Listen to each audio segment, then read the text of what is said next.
When we enter the woods, a short story.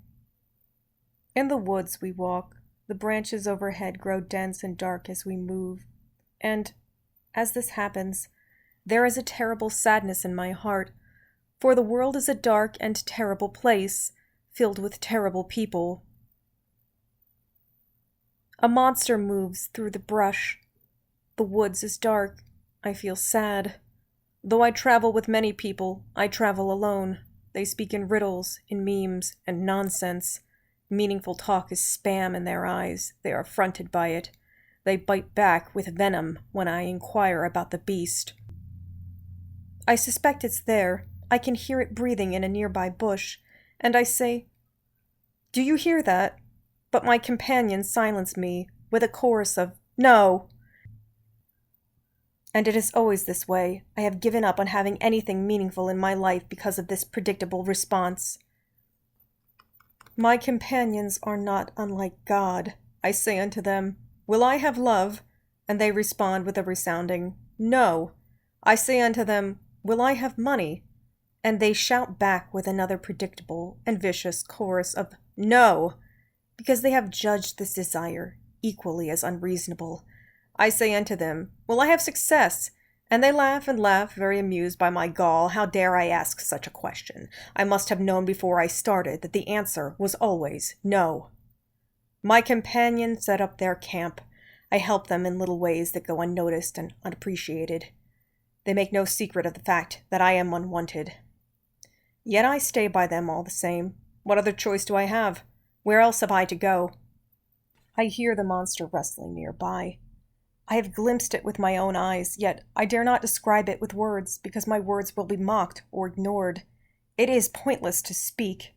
Yet the monster that I choose not to describe is not an amorphous shadow. That creature has a form which will be seen by someone important and credible some day. When he speaks of the beast, he will be heard. He will have love and money and success, and the companions, my companions, will scream, "Yes! No one could have done it but him." As the monster comes close to our camp, I hear him breathe, feel his tongue on the back of my neck. I have lost my fear of him. Starvation has made me numb to the threat of battle damage, and to the knowledge that I will someday die. I am like a grain of sand upon the shifting crest of an eternal desert, forgettable, disposable, replaceable, common. Those who value me do so only because they are expected to, only because I have the good fortune to be the accidental card in the hand that they were dealt. I could just as easily have been anyone else. It would have made no difference to them. I move because the monster is gnawing at the back of my neck. It follows me, so I pace to keep it just an inch behind. My companions dance and drink and laugh, and they point at me and say, "What a strange thing! Why does it move in such a way? Why does it mutter to itself?" They are content to assume that I am damaged, and amusingly so. Whose fault could it be but my own that I am lower than them? Surely my intellect is too primitive for me to grieve my inferiority. Surely I must be tormented for some other reason. It is then that the monster acquires a solid form, and my companions see it. They see it for only a moment, and they run. I run with them, but they have forgotten me.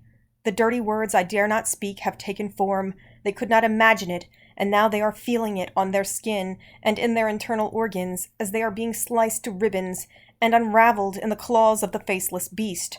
I keep running and leave them to be slaughtered, but the monster is not far behind. When we enter the woods, we enter with faith or with ignorance, knowing or not knowing that the woods is where people get dragged to be disposed of. There are no eyes here to see companions stabbed, beaten into a catatonic state, or simply crushed beneath the sneaker of an assailant. The police don't come out this far. It's too inconvenient for them. There are too many thick branches and thorns and too few fucks to be given. There is a monster here also, but I could not tell you what it looks like. You would not listen to me, and it would be foolish to hope that you might surprise me and respond in a way that I did not expect. I have hoped for this for too long, and too many times before. It is a hope that wears on the soul like barbed wire wears against trembling flesh, a hope that grinds like chattering teeth, worn down to nubs.